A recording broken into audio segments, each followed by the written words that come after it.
Hello दोस्तों, welcome to main point study. I hope आप सारे के सारे ठीक हो। तो आज हम करने वाले हैं चैप्टर नंबर 1 क्लास 12th की पोल साइंस का, जिसका नाम है जी दो ध्रुवीयता का अंत। और हम करने वाले हैं इसका पार्ट थर्ड, यानी फर्स्ट एंड सेकंड पार्ट मैं पहले अपलोड कर चुका हूँ। लिंक नीचे डिस्क्रिप्शन में है, पहले वो जाकर देखना, ठीक है।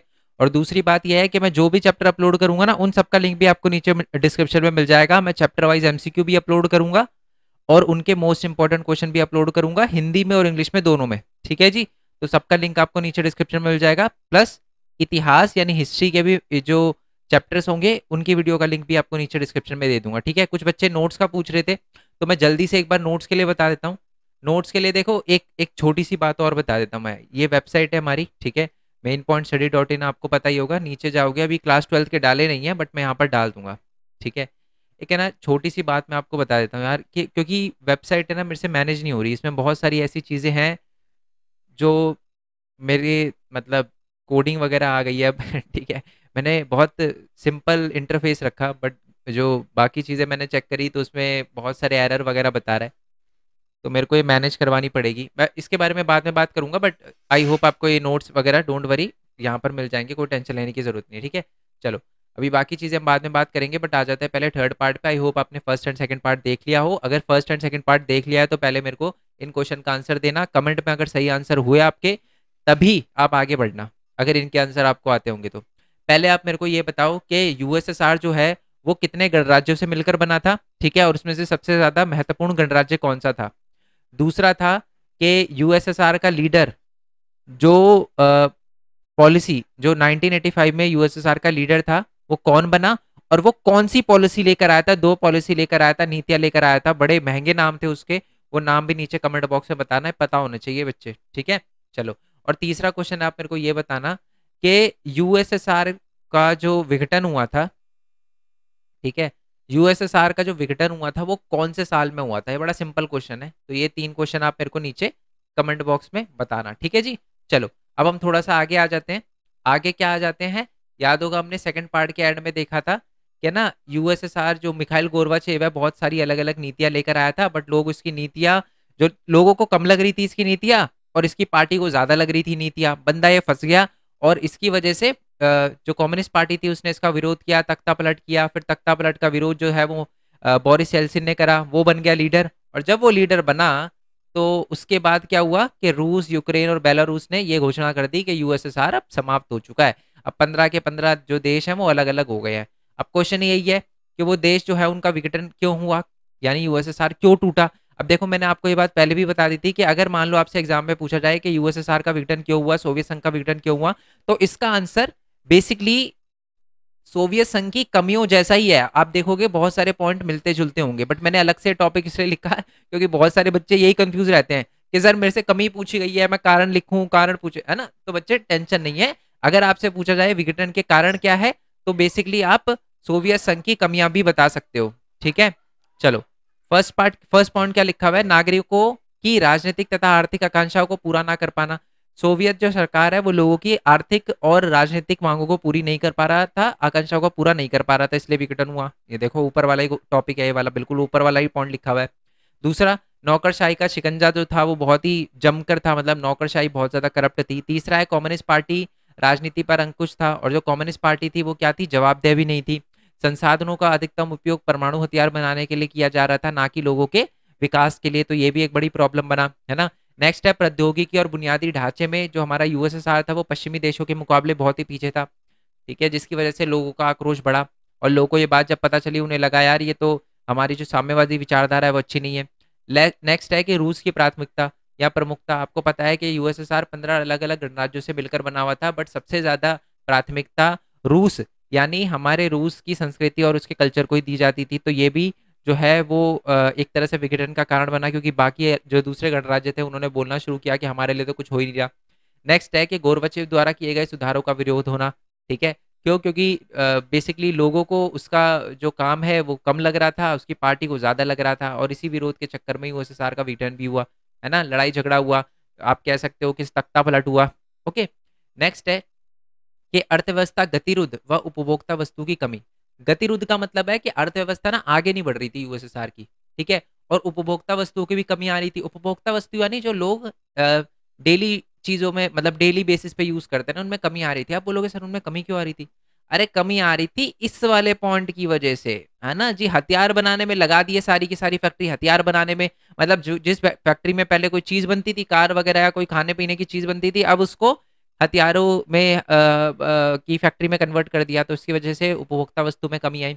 नेक्स्ट और सबसे मोस्ट इंपॉर्टेंट पॉइंट है, ये बहुत ही ज्यादा इंपॉर्टेंट पॉइंट है, बहुत ध्यान से सुनना। राष्ट्रवादी भावनाओं और संप्रभुता की इच्छा का उभार। हुआ क्या कि जो हमारा यूएसएसआर है वो कितने गणराज्यों से, सोवियत संघ, एक ही बात है ना, कंफ्यूज नहीं होना, सोवियत संघ जो है हमारा वो 15 अलग अलग गणराज्यों से मिलकर बना था। तो जो 15 के 15 गणराज्य है ना, उसमें क्या हुआ कि एक देशभक्ति की, राष्ट्रवादी की भावना जागी, और ये भावना जागी कि हमारा एक अलग संप्रभु देश होना चाहिए।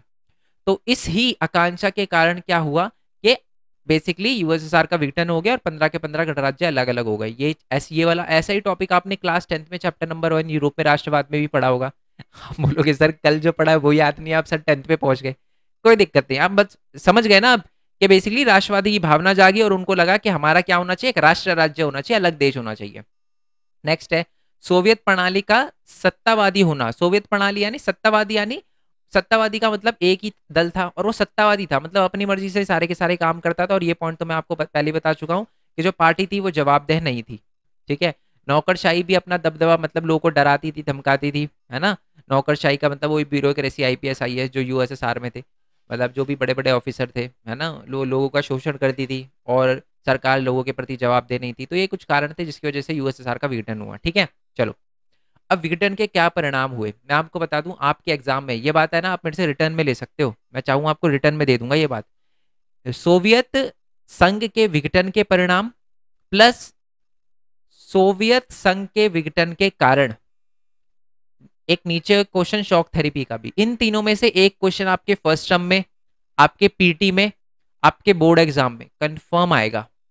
मैं बोल रहा हूं कंफर्म आएगा, इनमें से एक क्वेश्चन कंफर्म बनेगा और सीधा 5 नंबर का बनेगा, छोटा मोटा नहीं बनेगा। ये बात मैं आपको रिटर्न में दे सकता हूँ, ठीक है।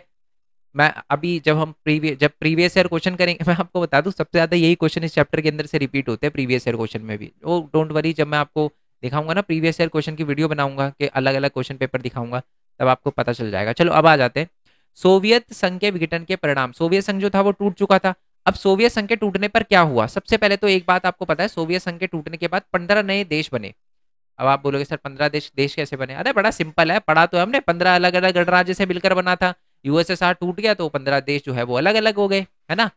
नेक्स्ट है कि शीत युद्ध का जो संघर्ष है वो समाप्त हो गया। आपको पता है शीत युद्ध किसके बीच में चल रहा था? शीत युद्ध। अच्छा, शीत युद्ध का मतलब पता क्या होता है? Cold war. देखो नाम से पता चल रहा, कोल्ड वॉर एक तो होती है वॉर, दप्पड़ दू मतलब खून खराबा हो जाए, लड़ाई झगड़ा हो जाए, और एक होता है शीत युद्ध, मतलब खून खराबा ना होना, लड़ाई होना बट खून खराबा ना होना, उसे कहते हैं शीत युद्ध।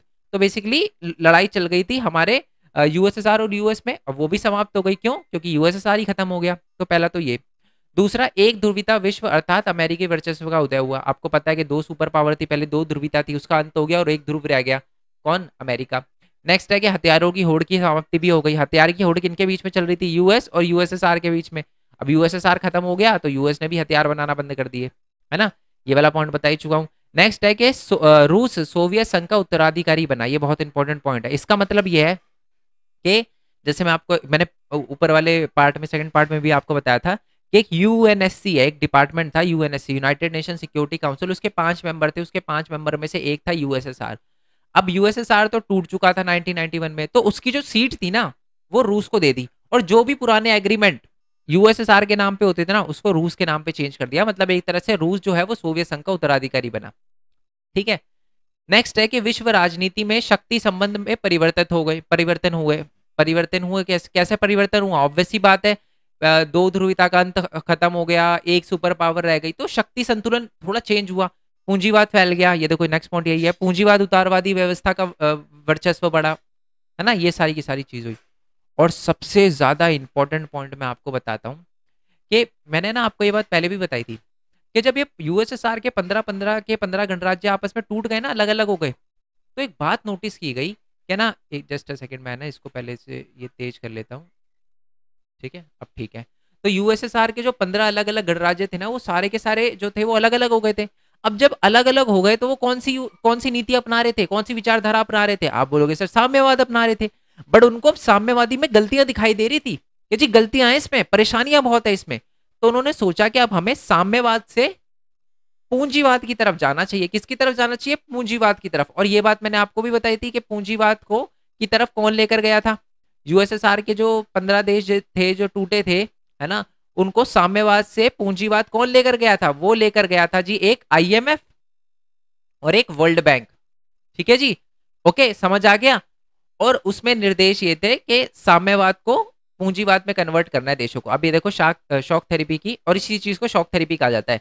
ठीक है, शॉक थेरेपी का मतलब क्या होता है सिर्फ इतना याद रखो, समाजवादी अर्थव्यवस्था से जब हम पूंजीवादी अर्थव्यवस्था में डायरेक्ट चेंज करते हैं तो इसी को ही क्या कहा जाता है? शॉक थेरेपी कहा जाता है। और ये किया गया था सोवियत संघ के जो गणराज्य थे, पतन के बाद जो सोवियत संघ के गणराज्य अलग अलग हो गए थे, उनकी विश्व बैंक और अंतर्राष्ट्रीय मुद्रा कोष यानी आईएमएफ ने हेल्प करी थी, इंटरनेशनल मॉनेटरी फंड ने हेल्प करी थी कि वो साम्यवाद से पूंजीवाद की तरफ परिवर्तन हो जाए उनका। ठीक है, तो ये शॉक थेरेपी की डेफिनेशन में पढ़ देता हूँ। एक शाब्दिक अर्थ क्या होता है इसका, बिल्कुल लाइन टू लाइन अगर वर्ड टू वर्ड जाओगे ना, शॉक थेरेपी का मतलब क्या होता है? आघात पहुंचाकर उपचार करना। साम्यवादी के पतन के बाद सोवियत संघ के गणराज्यों को विश्व बैंक और अंतर्राष्ट्रीय मुद्रा कोष द्वारा निर्देशित साम्यवाद से पूंजीवाद की ओर संक्रमण यानी परिवर्तन के मॉडल को अपनाने को कहा गया और इसे शॉक थेरेपी कहते हैं। मतलब ये आईएमएफ और वर्ल्ड बैंक ने कहा भाई तुम्हारी ये साम्यवादी तो खराब है, उन्होंने भी कहा है जी खराब है, दिक्कत है, हमको तो बहुत दिक्कतें लगी थी। तो उन्होंने कहा कि जी चेंज कर दो, तो चेंज करा गया। अब क्या क्या चेंज हुआ शॉक थेरेपी में, क्या क्या क्या हुआ, बेसिकली क्या होता है शॉक थेरेपी का मतलब, विशेषता क्या है शॉक थेरेपी की? तो शॉक थेरेपी क्या क्या विशेषता है? पहला है मिल्कियत का प्रमुख रूप निजी स्वामित्व कर दिया गया। इसका मतलब है यूएसएसआर में, याद है ना, बिल्कुल फर्स्ट पार्ट पे आ जाऊं क्या? फर्स्ट पार्ट में मैंने आपको बताया था ना, यूएसएसआर में सब कुछ पहले क्या था? सरकार के अंडर था, सरकार के नियंत्रण में था। अब उसको चेंज करके सारा का सारा क्या कर दिया? निजी स्वामित्व कर दिया कि इनको बेच दो। याद रखना मैंने क्या वर्ड बोला? बेच दो। यानी जो चीजें पहले सरकार के अंडर, बड़ी बड़ी फैक्ट्री कंपनी सरकार के अंडर आती थी ना, उनको बेच दिया प्राइवेट ओनर्स को, निजी हाथों में बेच दिया। अब इससे रिलेटेड एक पॉइंट आएगा, आगे पॉइंट आएगा, याद रखना ये बात कि बेचा गया था बड़ी बड़ी फैक्ट्री को जो पहले सरकार के अंडर थी। ठीक है, और राज्य की संपदा का निजीकरण किया गया, वो ये इससे मिलता जुलता पॉइंट ही है। बेसिकली जो पहले सरकार के अंडर चीजें थी उनका निजीकरण कर दिया गया। ठीक है, नेक्स्ट है कि सामूहिक फार्म की जगह निजी फार्म कर दिए गए। सामूहिक फार्म का मतलब पहले सारे की सारी जो जमीन थी वो किसके अंडर थी? सरकार के अंडर थी, वो सामूहिक फार्म थे, है ना, सरकार देखती थी। अब उसको निजी फार्म में कन्वर्ट कर दिया गया कि सबके अपने अपने फार्म होंगे, अपने अपना खेती करो, है ना। नेक्स्ट पॉइंट है मुक्त व्यापार की व्यवस्था को अपनाना। मुक्त व्यापार का मतलब कि फ्री ट्रेड होगा। क्या होगा? Free trade. जैसे पता है ना मैंने क्या बताई थी, यूएसएसआर की खासियत कि वो ट्रेड नहीं करता था, व्यापार नहीं करता था। बड़ा पूंजीवाद तो व्यापार करता था, तो व्यापार से ही पैसा कमाता था। तो क्या फ्री ट्रेड होगा, मुक्त व्यापार होगा, आने जाने के लिए, एक देश से दूसरे देश में भेजने के लिए कोई टैक्स नहीं लगेगा। ठीक है, नेक्स्ट है कि मुद्राओं की आपसी परिवर्तनीयता और मुक्त व्यापार की नीति को अपनाया। मुद्राओं की आपसी परिवर्तनीयता का मतलब होता है कि हम आपकी करेंसी एक्सेप्ट करोगे, आप हमारी करेंसी एक्सेप्ट करना। ठीक है, ये नेक्स्ट है कि पश्चिमी देशों की आर्थिक व्यवस्था से जुड़ाव। मतलब है ना, जो 15 के 15 देश थे यूएसएसआर के, उनको बोला गया भाई आपस में व्यापार कम करो, पश्चिमी देशों से ज्यादा करो, तभी आपका ज्यादा भला होगा। तो ये बात भी की गई। ठीक है, पूंजीवाद के अतिरिक्त किसी भी वैकल्पिक व्यवस्था को स्वीकार नहीं किया गया। ये बोला गया कि भाई अगर आप सुधार चाहते हो ना, साम्यवादी छोड़ दिया आपने, तो पूंजीवादी अपनाओ, मिक्स्ड मत अपनाओ। जैसे भारत, आपको पता ना इंडिया जो है वो मिक्स्ड, यानी हमने नैम अपनाया था।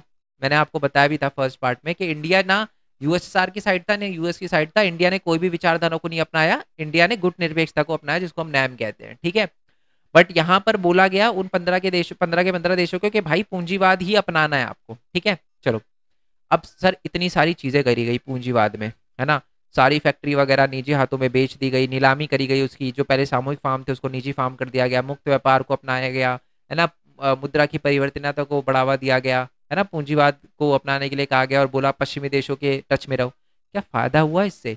मजे की बात यह है कि फायदा नहीं हुआ, नुकसान हुआ, बहुत ही गंदे वाला। अब नुकसान क्या हुआ वो देखो, शॉक थेरेपी के परिणाम, यही है मोस्ट इंपॉर्टेंट क्वेश्चन, याद रखना जो मैं बोला था ना शॉक थेरेपी वाला क्वेश्चन, वो ये है।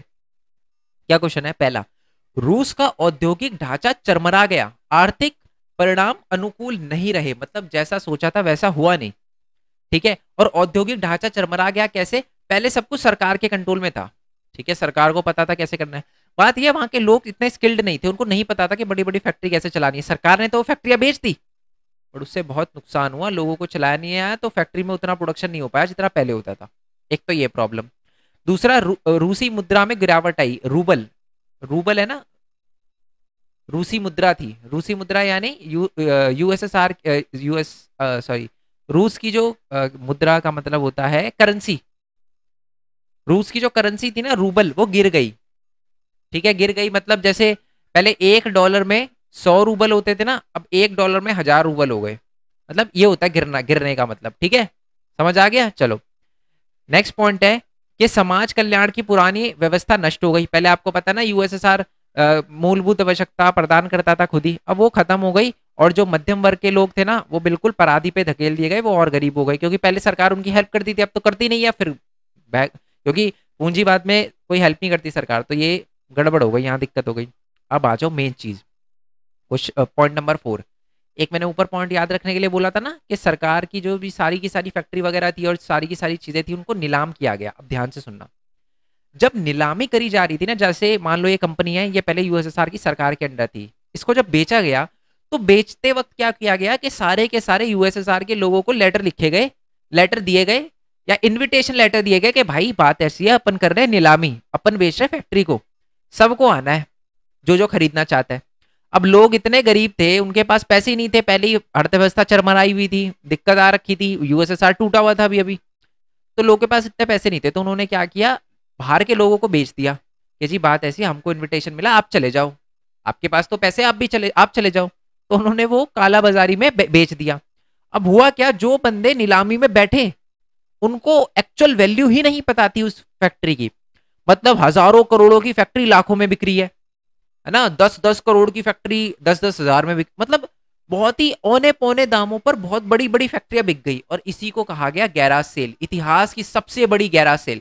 गैराज सेल आपको पता है ना, घर के बाहर गैराज में जब कोई चीजें बेचो ना, बहुत सस्ती मिलती है, फिर वहां पर गैराज में जब गैराज सेल लगती है ना, बहुत सस्ती चीजें मिलती है। और यही हुआ हमारे यूएसएसआर की कंपनियों के साथ, यूएसएसआर के उद्योगों के साथ। तो ये लिखा है 90% उद्योग को निजी हाथों में कंपनियों को कम दामों पर, बिल्कुल औने पौने दामों पर बेच दिया गया, और इस इतिहास की सबसे बड़ी गैराज सेल कहा गया। और ऐसा क्यों हुआ, क्योंकि लोगों को जो इनविटेशन लेटर मिले थे, आमंत्रण पत्र मिले थे, उन्होंने वो काला बाजार में बेच दिए। ठीक है, नेक्स्ट है कि आर्थिक विषमता बढ़ी। आर्थिक विषमता का मतलब है गरीब और गरीब हो गया यूएसएसआर में, अमीर और अमीर हो गया। टूटने के बाद जो भी 15 गणराज्य थे ना, वहां के लोगों की बात हो रही है यहाँ पर। नेक्स्ट है खाद्य संकट आ गया। अब आप बोलोगे सर खाने का संकट कैसे आ गया? अरे पहले सरकार के अंडर थी सारी खेती, तो अच्छे से मैनेज होता था, पर जब लोगों के हाथ में चला गया तो उनको ढंग से खेती करनी नहीं आई और नुकसान हुआ, जिसकी वजह से खाद्य संकट आ गया। ठीक है, नेक्स्ट है माफिया वर्ग उभरा।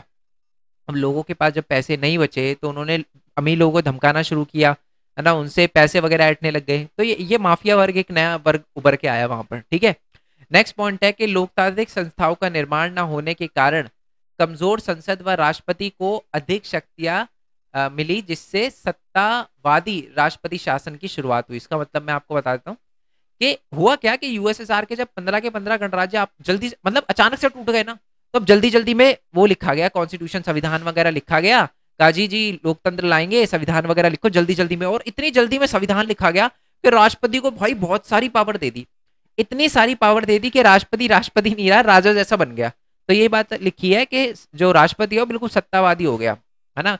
बहुत जो 15 गणराज्यों में से एक, पता नहीं जॉर्जिया था कौन सा था, उसमें तो ये सीन हुआ कि जो राष्ट्रपति था अपना पद छोड़ने के लिए रेडी नहीं, खुद को ही वो दे रहा है प्रमोशन, मतलब एक्सटेंशन दे रहा है कि जी हम 10 साल के लिए और रहूंगा, 5 साल के लिए, जैसे अपना पुतिन कर रहा है ना, वैसे ही कर रहे थे वो भी। ठीक है, लास्ट पॉइंट है कि सन 1999 में जो विकसित हमारी सकल घरेलू उत्पाद था, वो 89 की तुलना में भी कहीं नीचे था।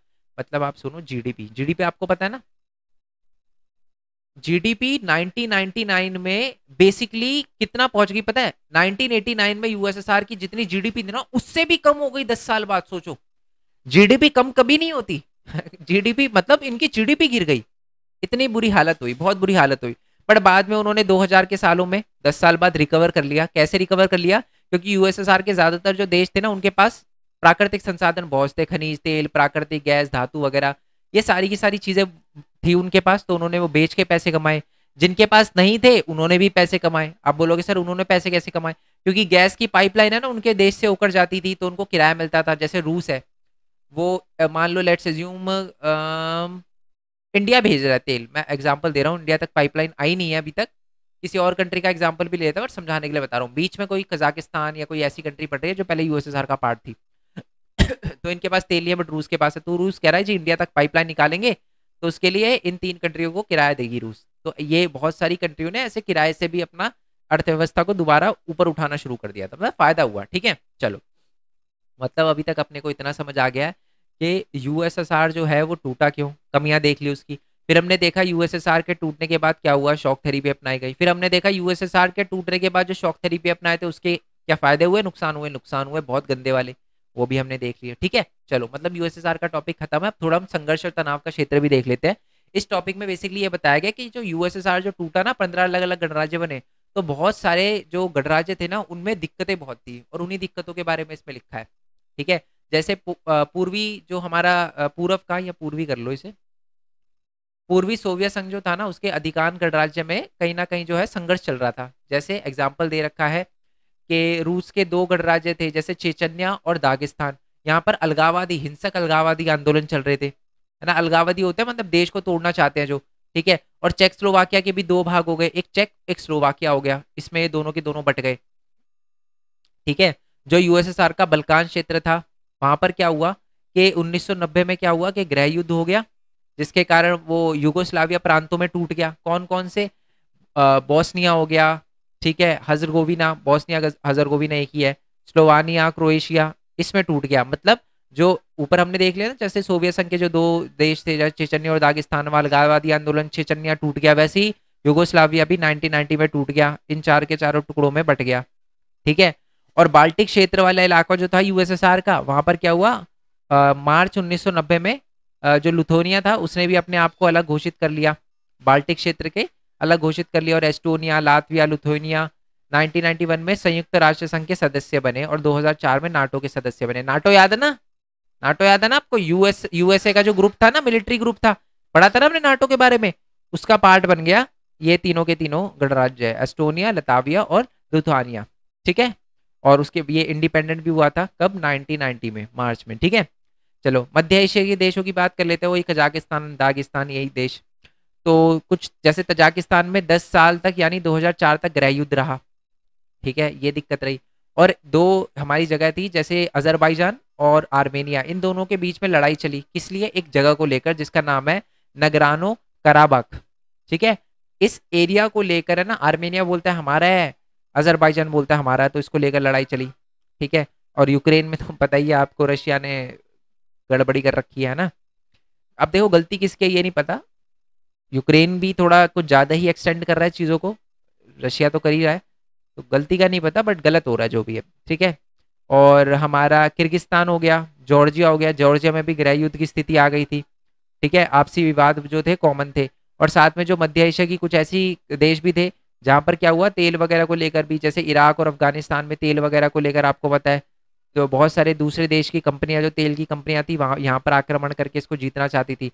और मैं आपको बता दूं इसी वजह से इराक ने भी कुवैत पे हमला किया था तेल के लिए, है ना। अभी हम खाड़ी युद्ध वाला टॉपिक पढ़ेंगे ना, खाड़ी युद्ध वाला टॉपिक उसके अंदर आएगा ये, डोंट वरी, टेंशन लेंगे। बस इतना याद रखना है कि मध्य एशिया जो पहले यूएसएसआर के, मध्य एशिया के देश थे ना जो पहले यूएसएसआर में थे, वहां पर भी दिक्कतें चली। जैसे तजाकिस्तान में 2004 तक गृह युद्ध रहा, 1994 में जो शुरू हुआ था 2004 में खत्म हुआ, है ना। अजरबैजान और आर्मेनिया के बीच में भी नगरानों के लेकर लड़ाई चली, और भी जगहों पर लड़ाई वगैरह चली, और जो मध्य एशिया के कुछ गणराज्य थे बाकी में तेल को और तेल के संसाधन वगैरह को लेकर लड़ाई चली। ठीक है, चलो, अब हम देखेंगे कि पूर्व साम्यवादी देश और भारत में कैसे संबंध रहे। मतलब ये जो 15 अलग अलग गणराज्य टूटे, और उसमें सबसे मेन जो रूस है, आपको पता ही है, क्योंकि रूस के पास ही बाद में सारी पावर आई थी जो यूएसएसआर के पास थी। तो भारत के कैसे संबंध है हमारे, मतलब हमारे इनके साथ कैसे संबंध है, तो यही लिखा है कि पूर्वी साम्यवादी देशों के साथ भारत के संबंध अच्छे हैं, और खासकर रूस के साथ तो बहुत ही बढ़िया है। रूस और भारत दोनों चाहते हैं बहुध्रुवीय विश्व बने। ऐसा ना हो कि सिर्फ एक ही सुपर पावर हो, जैसे पता है अमेरिका, तो ऐसा ना हो कि अमेरिका ही सुपर पावर, मतलब बहुत सारे पॉइंट होने चाहिए। तो हम भी बोलते हैं, वो भी बोलते हैं। ये दोनों देश सह अस्तित्व, सामूहिक सुरक्षा, क्षेत्रीय संप्रभुता, स्वतंत्रता, नीति निर्देश, विदेश नीति, अंतर्राष्ट्रीय झगड़ों को ढंग से सुलझाना, संयुक्त राष्ट्र के सुदृढ़ता को बल देना, लोकतंत्र में, ये सारी की सारी चीजों में हम दोनों के दोनों बल देते हैं। और विश्वास रखते हैं, ठीक है। और याद रखना 2001 में भारत और रूस के बीच में ना द्विपक्षीय समझौता हुए थे 80 टॉपिक को लेकर, ये बात याद रखना। एमसीक्यू में ये आ सकता है, ठीक है। डोंट वरी, मैं एमसीक्यू की जब वीडियो बनाऊंगा ना तो अच्छे से पूछूंगा आपसे, तब आना चाहिए आंसर, अभी याद रखना इसको, ठीक है। चलो, अच्छा हम वीडियो में थोड़ा सा आगे बढ़े उससे पहले मैं बता दूं यार कि मैं बीच में रुक गया था वेबसाइट का। देखो एक बात मैं आपको बताता हूँ, बात ऐसी है यार कि ये ना मेरे से मैनेज नहीं हो रही, अब जैसे डिफिकल्टी आ रही है, मैंने आपको बताया, ठीक है। तो अगर मैं किसी को दूंगा ना तो अमाउंट थोड़ी सी ज़्यादा होगी, तो मैं सोच रहा हूँ कि वैसे तो देखो अभी तो कुछ नहीं कह सकते, बट अगर मैं दूंगा तो क्या पता वो मेरे से थोड़ी ज़्यादा अमाउंट मांगे। तो अगर मैं नोट्स को 1 रुपये या 2 रुपये से अगर सेल करना स्टार्ट करूं चैप्टर वाइज, तो कैसा रहेगा, ठीक है, आप मेरे को बताना, ठीक है। अ, आप मेरी सिचुएशन समझ रहे हो आई होप, है ना। तो आप मेरे को बता, क्योंकि यार बहुत डिफिकल्ट हो रहा है समझ रहे हो। बट मैंने जैसे बोला कि मैं पूरी कोशिश करूंगा ऐसा ना हो, बट आपको क्या लगता है उसके बारे में बताना। मैंने तभी इतनी बड़ी अमाउंट नहीं रखी, मैं नहीं चाहता कि यार जो मैंने मासिस के लिए बनाया है वो सिर्फ कुछ ही बच्चों तक सीमित रह जाए, इसलिए मैंने सोचा है 1 रुपये 2 रुपये कॉस्ट, बाकी जो भी है मैनेज कर दूंगा, बट एटलीस्ट स्टार्ट करूँ, ठीक है। नहीं तो फिर क्योंकि आपको पता है, जैसे आप सोच भी रहोगे सर नोट्स तो अपलोड ही नहीं हो रहे वेबसाइट पे अब, क्योंकि हो नहीं पा रहे अब, ठीक है। क्योंकि वो फिर स्टोरेज में दिक्कत, इसमें दिक्कत, इसमें दिक्कत, समझ ही नहीं आ रहा कैसे होगा कैसे नहीं होगा, ठीक है। तो अगर मैं किसी को अपॉइंट करूंगा तो फिर वहाँ मेरे को थोड़ा, है ना, तो समझ रहे हो ना आप? तो मैं, अगर आपको कैसा लगता है 1 रुपये 2 रुपये का आइडिया, वो आप मेरे को नीचे कमेंट बॉक्स में बताना, ठीक है। चलो, और बाकी यार हमारे डिफरेंट डिफरेंट चैनल है, जैसे मेन पॉइंट स्टडी को तो सब्सक्राइब कर ही दिया होगा आपने। बाकी जो हमारा मेन पॉइंट टेक वाला चैनल है, इस पे अर्निंग से रिलेटेड वीडियो मैं बनाता हूँ। एनिमेशन वीडियो फ़ोन से कैसे बना सकते हो, लैपटॉप से कैसे बना सकते हो, है ना, अमेजोन से कैसे अर्न कर सकते हो, ठीक है। अब वेबसाइट कैसे बना सकते हो, वेबसाइट से कितनी अर्निंग होती है, सारी की सारी चीज़ें, ठीक है। तो मन करे तो देख लेना चैनल, कोई दिक्कत नहीं है। बाकी व्लॉगिंग चैनल है, ये भी ऐसे ही है यार, मैं मतलब फ्रेंड वगैरह है मेरे जो मैं इंटरव्यू वगैरह लूँगा, और बाकी अपने बारे में थोड़ी तो बहुत बातें, मन करे तो कर लेना सब्सक्राइब, बाकी ऐसा कुछ कंपलसरी नहीं है, ठीक है, छोड़ भी सकते हो आप। चलो, अब आ जाते हैं जी दोबारा से अपने मेन वाले टॉपिक पे यहीं पर, ठीक है। तो समझ आ गया ना आपको। चलो अब आ जाते हैं आगे। भारत रूसी हथियारों का खरीदार तथा रक्षा के क्षेत्र में सहयोग भी करता है, आपको पता है। इसमें ना देखो दोनों पॉइंट है, भारत को भी रूस से फायदा है, रूस को भी भारत से फायदा है। भारत को रूस से फायदा कैसे है, भारत जो है मतलब रूस जो है वो भारत को हथियार वगैरह प्रदान करता है, और रूस को कैसे फायदा है, क्योंकि हम उनके हथियार खरीदते हैं, इससे रूस को भी फायदा है। रूस जो है तेल हमको प्रोवाइड करता है, इससे हमको भी फायदा है, रूस को भी फायदा है, उनको पैसे मिल रहे हैं, है ना। परमाणु योजना में और अंतर्राष्ट्रीय जो अंतरिक्ष योजना होती है उसमें भी रूस हमारी मदद करता है। टेररिज्म को लेकर, है ना, पाकिस्तान जो हमारा जो कश्मीर है अपना, है ना, जो हमारा कश्मीर है, तो कश्मीर इशू को लेकर भी जो है रूस हमारी हेल्प करता है। जब पाकिस्तान बोलता है हमारा है, तो फिर वो बोलता है कि भाई कहाँ से हो गया तुम्हारा, पीओके, इसलिए तो कहते हैं पाकिस्तान ऑक्यूपाइड कश्मीर, उनका थोड़ी ना अपना है ना। तो इसको लेकर भी बेसिकली बोलते हैं, ठीक है, मतलब हमारा साथ देता है।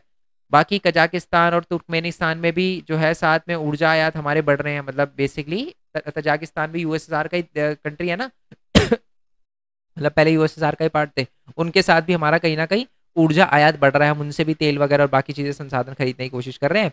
और अभी का एक बता रखा है कि गोवा में दिसंबर 2016 में क्या हुआ था, ब्रिक्स का सम्मेलन हुआ था, जिसमें भारत और रूस ने 17 वर्षीय सम्मेलन हुआ था, जिसमें प्रधानमंत्री 17 वर्षीय सम्मेलन में जो हमारे क्या नाम है उसका, 17 वर्षीय सम्मेलन, पहले तो उसका मतलब बता देता हूँ। ब्रिक्स है ना 2000 कब बना था, 6 में बना था, ठीक है। 6 में बनने के बाद 2013, ठीक है, तो इसके हिसाब से 16-17 साल ही हो गए हैं ब्रिक्स को, है ना, 17 साल ही हो गए ना। तो नहीं, ये 2016 का है, भारत और रूस के बीच में 17वें वर्ष, अच्छा अच्छा अच्छा अच्छा, सॉरी सॉरी, भारत, ये ब्रिक्स का सम्मेलन हुआ था 2016 में। तो जो वार्षिक सम्मेलन होता है ना भारत और रूस के बीच में, तो उसमें प्रधानमंत्री नरेंद्र मोदी और जो रूस के व्लादिमीर पुतिन, ये दोनों के दोनों बैठे थे, और इन्होंने रक्षा, ऊर्जा, परमाणु ऊर्जा, अंतरिक्ष, इन सब पे बात करी, ठीक है जी। तो हमारे प्रधानमंत्री और उनके राष्ट्रपति रूस के, उन दोनों ने बात करी थी आपस में बहुत सारे टॉपिक्स को लेकर, ठीक है जी। आई होप ये बात आपको क्लियर हो गई हो। चलो, अब एक चीज और बता देता हूँ बुक के अंदर से ही, जैसे ये पहले तो एक चीज ये दिखा देता हूँ मैं आपको, ये इंग्लिश में लिखा हुआ है बट ये देखो ये कुछ टॉपिक है, एक सेकेंड। जैसे कश्मीर इशू को लेकर हमारा साथ देता है, ऑयल वगैरह हमें देता है, मिलिट्री के इक्विपमेंट हो गया, इन्फॉर्मेशन देता है टेररिज्म से रिलेटेड अगर उसके पास कोई हो तो, ठीक है। सेंट्रल एशिया में जाने का, चाइना से पावर ऑफ बैलेंस करने का, मतलब बातचीत सुलझाने में भी हेल्प करता है हमारी, कह सकते हो आप। रशिया को क्या फ़ायदा हो रहा है, उनको मार्केट मिल रही है चीज़ें बेचने के लिए, हम भी उनको न्यूक्लियर एनर्जी प्रोवाइड कर रहे हैं, ठीक है। और साइंटिफिक प्रोजेक्ट का कोलैबोरेशन हो रहा है, मतलब इससे इंडिया और रशिया दोनों को ही फायदा हो रहा है, ठीक है जी। चलो, और ये ना ये कुछ बता रखा है कि रशिया ने और इंडिया एक दूसरे की कैसे हेल्प कर रहे हैं, बेसिकली रशिया कैसे इंडिया की हेल्प कर रहा है, तो ये बता रखा है। सबसे पहले तो है टॉपिक आर्थिक को लेकर। आपको पता है बहुत सारे हमारे ऐसे डिपार्टमेंट है, जैसे कि भिलाई हो गया, बोकारो है ना, विशाखापट्टनम में भी जो हमारे इस्पात उद्योग थे ना, वहां पर बहुत सारी मशीनरी वगैरह भेजी थी यूएसएसआर ने या रूस ने, ठीक है। राजनीति कैसे 1971 में बहुत सपोर्ट करा है यूएसएसआर ने हमारा, ठीक है। सैन्य कैसे आपको पता है कि हथियार वगैरह इस सब में, टेक्नोलॉजी वगैरह में हेल्प करता है। संस्कृति वगैरह, हिंदी फिल्म भी बहुत ज़्यादा मशहूर है। एक पता नहीं राज कपूर थे कौन थे, बड़े मशहूर है ना। और मिथुन चक्रवर्ती भी बहुत ज़्यादा मशहूर है अपने रूस के अंदर, ठीक है। चलो, अब आ जाते हैं दोबारा इस पे, अरब स्प्रिंग पे आ जाते हैं। ये बहुत ही ज़्यादा इंपॉर्टेंट टॉपिक है, ठीक है। अरब स्प्रिंग से पहले ये देख लो आप, पहले CIS याद है ना, वो 15 अलग अलग देश में से, मैंने आपको बताया था कि 15 अलग अलग देश में से जो अलग अलग देश में टूटा था यूएसएसआर, उसमें से 12 जो गणराज्य थे ना, उन्होंने ग्रुप बनाया था जिसका नाम था CIS, ठीक है, जिसको कहते हैं कॉमनवेल्थ ऑफ इंडिपेंडेंट स्टेट, स्वतंत्र राष्ट्रों का राष्ट्रकुल, ठीक है। 1997 में बनाया गया था। पहले इसमें 12 देश थे, ये सारे के सारे 12 देशों का नाम लिखा है, आप याद रखना, क्योंकि मैच द फॉलोइंग में या फ्लिंग द ब्लैंक्स में आ सकता है ये। और बाकी जो 9 दे अब 9 रह गए हैं, ठीक है। 3 देश निकल चुके हैं, जॉर्जिया हो गया, यूक्रेन हो गया, ये अब निकल चुके हैं बेसिकली, ठीक है। क्लियर हो गया ये बात आपको। चलो, और बाकी 2003 में कुछ क्रांति वगैरह भी दे रखी है, जैसे 2003 में क्रांति हुई थी, गुलाब क्रांति हुई थी जॉर्जिया में। जो मैंने ना एक शॉर्ट्स बनाई थी, याद होगा आपको, पता नहीं, वो अपने मिखाइल साकाशवाली पे बनाई थी, वो करप्शन को खत्म करने के लिए, है ना। एक ही बार में सारे के सारे जो ट्रैफिक पुलिस वाले थे उनको हटा दिया था। आप शॉर्ट्स देखना, मैं शॉर्ट्स भी अपलोड कर रहा हूँ, वो शॉर्ट्स देखना, फैक्ट्स वाले शॉर्ट्स होते हैं। तो उसमें मैंने वो बेसिकली वो रोज, इसको रोज रेवोल्यूशन कहते हैं, रोज रेवोल्यूशन है वो। और बेसिकली यूक्रेन में भी ऐसा ही हुआ था, पावर को लेकर लड़ाई चली थी, रेवोल्यूशन हुआ था, 2004 की बात है वो, ठीक है। तो ये दोनों के दोनों है। और बाकी तजाकिस्तान में और किर्गिस्तान में भी 2005 में लोकतांत्रिक चुनाव हुए थे, ठीक है, और वो भी बहुत परिचित में रहे थे। तो यही सारी की सारी बातें लिखी है कि बेसिकली लोकतंत्र को बढ़ावा दिया गया था, ठीक है। कॉमनवेल्थ ऑफ इंडिपेंडेंट के बाद ही ये सारी की सारी चीज़ें जो है वो सामने आई थी। ओके जी, चलो, अब आ जाते हैं अरब क्रांति पे। भी मैं आपको वैसे ही, या क्रांति लिख दिया मैंने, क्रांति, क्रांति होगा जी, ठीक है जी। चलो, अरब स्प्रिंग है क्या, सिंपल सीधी बात है, 2009 में शुरू हुआ था। बेसिकली आपकी बुक में बहुत कम लिखा है, बट मैं आपको मेन चीज़ बताता हूँ। बात क्या हुई थी, एक फ्रूट सेलर था, अब्दुल करके, पता नहीं क्या नाम था उसका, मोहम्मद अब्दुल ऐसे कुछ करके नाम था उस बंदे का। बात ये हुई थी कि उसको, वो बंदा इतना परेशान हो गया था कि उससे इतना, वो जो पुलिस वाले थे, जो ब्यूरोक्रेसी थे, इतना परेशान करते थे कि उसने आग लगा ली थी अपने आप को। अब वहां से ये रेवोल्यूशन शुरू हुआ। ये ट्यूनेशिया की बात बता रहा हूँ मैं, 2009 में ट्यूनेशिया में हुआ था ये। और जब वहां से शुरू हुई ना ये बात, तो सिर्फ वहीं तक नहीं, उस बंदे की मौत तक नहीं सीमित रही, या उस बंदे को इंसाफ दिलाने तक नहीं, ये पूरा कि भाई ये सिस्टम ही चेंज करो। तो भ्रष्टाचार को लेकर, बेरोजगारी, निर्धनता, इन सब को लेकर ये आंदोलन शुरू हुआ। और इसको अरब स्प्रिंग इसलिए बोला जाता है कि अरब के सारे देशों में फैल गया। जैसे कि ये सबसे पहले तो अरब के जैसे ज्यादातर देशों में फैल गया। एक देश है हमारा जिसका नाम है मिस्र, इजिप्ट, वहां पर एक बंदा था हुस्नी मुबारक, 1979 तक था, 79 से था, उसको भी हटना पड़ा 2009 में जब ये क्रांति वगैरह शुरू हुई थी। लीबिया में, सीरिया में, अरब के देशों में भी ये देखा गया कि लोकतांत्रिक जो सरकार है उनको बढ़ावा देने की बात करी गई। समझ रहे हो, तो ये एक अच्छी चीज हुई, है ना। मतलब बेसिकली आप देखोगे ये, मतलब अपने आप को सुल्तान वगैरह समझते हैं ना, तो फिर ये जम जाते हैं कि जी छोड़ेंगे नहीं पोस्ट, है ना। तो वहां पर लोगों ने फिर जब अधिकारों के लिए डिमांड करना शुरू करी तो उन्होंने हटाया कि जी हमको अधिकार दो, आप राजा कैसे रह सकते हो, लोकतंत्र में तो राजा होता ही नहीं, है ना। तो इस चीज को लेकर लोगों ने डिमांड उठाना शुरू किया, और फिर चीजें अच्छी भी हुई कुछ, हुस्नी मुबारक को हटाया गया, ठीक है। चलो, आई होप ये सारी चीजें क्लियर हो गई हो। अच्छा, एक और बात यार, टेलीग्राम चैनल ज्वाइन करना मत भूलो, स्क्रीन पे आपको दिख रहा होगा, ठीक है। टेलीग्राम चैनल पर मैं जो भी अपडेट वगैरह होगा वो अपडेट वगैरह, क्योंकि फ़ोन में रहता है टेलीग्राम, तो वहाँ पर मैं अपडेट वगैरह इसलिए दे पाऊंगा। कुछ एमसीक्यू वगैरह पूछने होंगे तो वो भी आपसे पूछ सकता हूँ, ठीक है। नोट्स वगैरह की पीडीएफ वगैरह वो भी डायरेक्टली अपलोड कर सकता हूँ, ठीक है। तो आप वो टेलीग्राम वगैरह ज्वाइन कर लेना, ओके। एंड इसका एक पार्ट और रह गया, अब इसमें सिर्फ एक्स्ट्रा टॉपिक, वैसे 2 एक्स्ट्रा टॉपिक तो हमारे हो ही गए हैं, अब एक खाड़ी युद्ध वाला रह गया बस, ठीक है। खाड़ी युद्ध वाला टॉपिक रह गया, वो करना है बस, और यूएसए के वर्चस्व के बारे में, अमेरिकी वर्चस्व के बारे में पढ़ना है। ये चैप्टर खत्म अपना, ठीक है। बाकी वैसे बता दिए, नोट्स वगैरह वेबसाइट पे जल्दी अपलोड हो जाएंगे, नहीं तो टेलीग्राम पे मिल जाएंगे। चैनल को सब्सक्राइब करना मत भूलना, बाकी चैनल को सब्सक्राइब करना मत भूलना, ठीक है। बाकी मिलते हैं जी नेक्स्ट वीडियो में, तब तक के लिए थैंक यू सो मच। जय हिंद, जय भारत, वंदे मातरम। Thanks for your support, bye bye.